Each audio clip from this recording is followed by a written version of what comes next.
दोस्तों, किस्मत का खेल कई बार इतना अजीब होता है कि जो लोग कल तक खुद को सबसे ताकतवर समझते थे, वही अचानक मुश्किल के समय किसी और के दरवाजे पर खड़े दिखाई देते हैं। कुछ समय पहले तक एक ऐसे प्रिंस थे जो पाकिस्तान के साथ कंधे से कंधा मिलाकर भारत के खिलाफ सैन्य सहयोग की बातें कर रहे थे।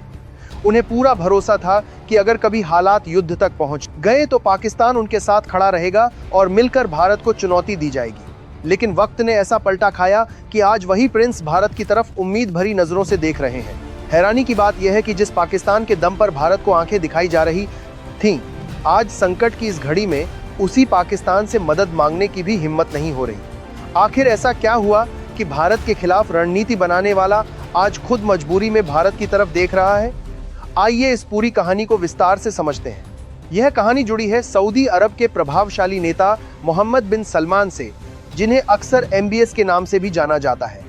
इस समय प्रिंस एक ऐसे दोहरे संकट का सामना कर रहे हैं जिसने उनके देश की व्यवस्था को झकझोर कर रख दिया है। एक तरफ क्षेत्र में बढ़ते तनाव और ईरान की संभावित कार्रवाई का डर है, और दूसरी तरफ एक ऐसी समस्या खड़ी हो गई है जो आम लोगों की रोजमर्रा की जिंदगी से जुड़ी है, खाद्यान्न की कमी। स्थिति तब और गंभीर हो गई जब ईरान ने रणनीतिक रूप से बेहद अहम समुद्री रास्ते स्ट्रेट ऑफ हॉर्मुज पर नियंत्रण कड़ा कर दिया। यह वही रास्ता है जिससे खाड़ी देशों का अधिकांश तेल और गैस दुनिया तक पहुंचता है। इस रास्ते में आई रुकावट का असर सिर्फ ऊर्जा व्यापार तक सीमित नहीं रहा। इससे खाड़ी देशों में जरूरी सामान की आपूर्ति भी प्रभावित होने लगी। जहाजों की आवाजाही कम होने से कई जरूरी चीजें समय पर नहीं पहुंच पा रही। बाजारों में अनिश्चितता बढ़ गई है और रोजमर्रा के सामान के दाम तेजी से ऊपर जाने लगे हैं। इसी बीच सऊदी अरब के सामने एक ऐसी समस्या खड़ी हो गई जिसने सरकार की चिंता और बढ़ा दी: बासमती चावल की कमी। बहुत कम लोग जानते हैं कि खाड़ी देशों की खाने की थाली में जो खुशबूदार बासमती चावल पहुंचता है, उसका बड़ा हिस्सा भारत से आता है। भारत के कुल बासमती निर्यात का लगभग 60% हिस्सा सऊदी अरब, ईरान, इराक, UAE, कतर और ओमान जैसे देशों में जाता है। इनमें भी अकेला सऊदी अरब हर साल भारत से करीब 10 से 12 लाख मीट्रिक टन बासमती चावल खरीदता है। यानी अगर सरल शब्दों में कहा जाए तो सऊदी अरब की भोजन व्यवस्था का एक बड़ा हिस्सा भारतीय किसानों की फसल पर निर्भर है। लेकिन जब समुद्री रास्तों में रुकावट आई तो इस सप्लाई चेन पर भी असर पड़ा। पुराने स्टॉक धीरे धीरे खत्म होने लगे और बाजार में चिंता बढ़ने लगी। तभी इस पूरी कहानी में एक बड़ा मोड़ आया। ईरान की तरफ से संकेत मिला कि वह अपने कुछ भरोसेमंद व्यापारिक साझेदारों के लिए स्ट्रेट ऑफ हॉर्मुज के रास्ते व्यापारिक जहाजों को विशेष अनुमति दे सकता है। इस सूची में सबसे महत्वपूर्ण नाम भारत का बताया गया। इसका मतलब साफ था, भारतीय जहाज अपेक्षाकृत कम रुकावट के साथ व्यापार जारी रख सकते हैं। बस यहीं से कहानी ने नया मोड़ ले लिया। सऊदी अरब के सामने अब एक ही रास्ता बचा: भारत से मदद की उम्मीद। क्योंकि संकट की इस घड़ी में उन्हें समझ आ गया कि पाकिस्तान राजनीतिक बयान तो दे सकता है, लेकिन खाद्यान्न की जरूरत पूरी करने की क्षमता उसके पास नहीं है। दूसरी तरफ भारत न सिर्फ दुनिया का सबसे बड़ा बासमती निर्यातक है, बल्कि खाड़ी देशों के साथ उसका व्यापारिक रिश्ता भी दशकों पुराना है। लेकिन यहाँ एक सवाल भी खड़ा होता है, क्या यही वही प्रिंस नहीं है जिन्होंने कुछ समय पहले पाकिस्तान के साथ मिलकर रक्षा सहयोग की बातें की थीं? क्या यही वह नेतृत्व नहीं है जिसने कई मौकों पर भारत की नीतियों की आलोचना की थी? इतिहास के इन सवालों के बीच आज हालात ऐसे बन गए हैं कि वही देश भारत से उम्मीद लगाए बैठा है, क्योंकि उन्हें पता है कि अगर उनकी जनता की थाली में खुशबूदार बासमती पहुंच सकता है तो वह रास्ता भारत से होकर ही जाता है। अब इस पूरे घटनाक्रम को समझने के लिए थोड़ा डाटा देखना जरूरी है। पिछले साल भारत ने लगभग 60 से 61 लाख मीट्रिक टन बासमती चावल का निर्यात किया, जिसकी कीमत अरबों डॉलर में थी। इसमें सबसे बड़ा हिस्सा मिडिल ईस्ट के बाजारों का रहा। सऊदी अरब इस सूची में सबसे ऊपर है, जिसने अकेले करीब 1.1 मिलियन टन बासमती खरीदा। यानी खाड़ी देशों का यह पूरा बाजार काफी हद तक भारतीय बासमती पर निर्भर करता है। लेकिन जब क्षेत्र में तनाव बढ़ा और समुद्री रास्तों पर जोखिम बढ़ गया तो यह पूरा व्यापार अचानक अनिश्चितता में फंस गया। यहीं से कहानी का अगला हिस्सा शुरू होता है, जहां युद्ध, व्यापार और कूटनीति तीनों मिलकर एक ऐसा समीकरण बना रहे हैं जिसने भारत, सऊदी अरब और पूरे मिडिल ईस्ट की राजनीति को एक नए मोड़ पर लाकर खड़ा कर दिया है। लेकिन जैसे जैसे यह संकट गहराने लगा, इसका असर सिर्फ व्यापार तक सीमित नहीं रहा, बल्कि पूरे क्षेत्र की आर्थिक व्यवस्था पर दिखाई देने लगा। समुद्री रास्तों पर बढ़ते खतरे की वजह से कई शिपिंग कंपनियों ने अपने जहाज रोक दिए। इंश्योरेंस कंपनियों ने प्रीमियम कई गुना बढ़ा दिया। इसका नतीजा यह हुआ कि भारतीय बंदरगाहों से निकलने वाला बासमती चावल रास्ते में ही अटकने लगा। अनुमान है कि हजारों टन चावल या तो बंदरगाहों पर रुका हुआ है या समुद्र में जहाजों में फंसा पड़ा है। इससे भारतीय एक्सपोर्टर्स और किसानों दोनों के सामने अनिश्चितता खड़ी हो गई।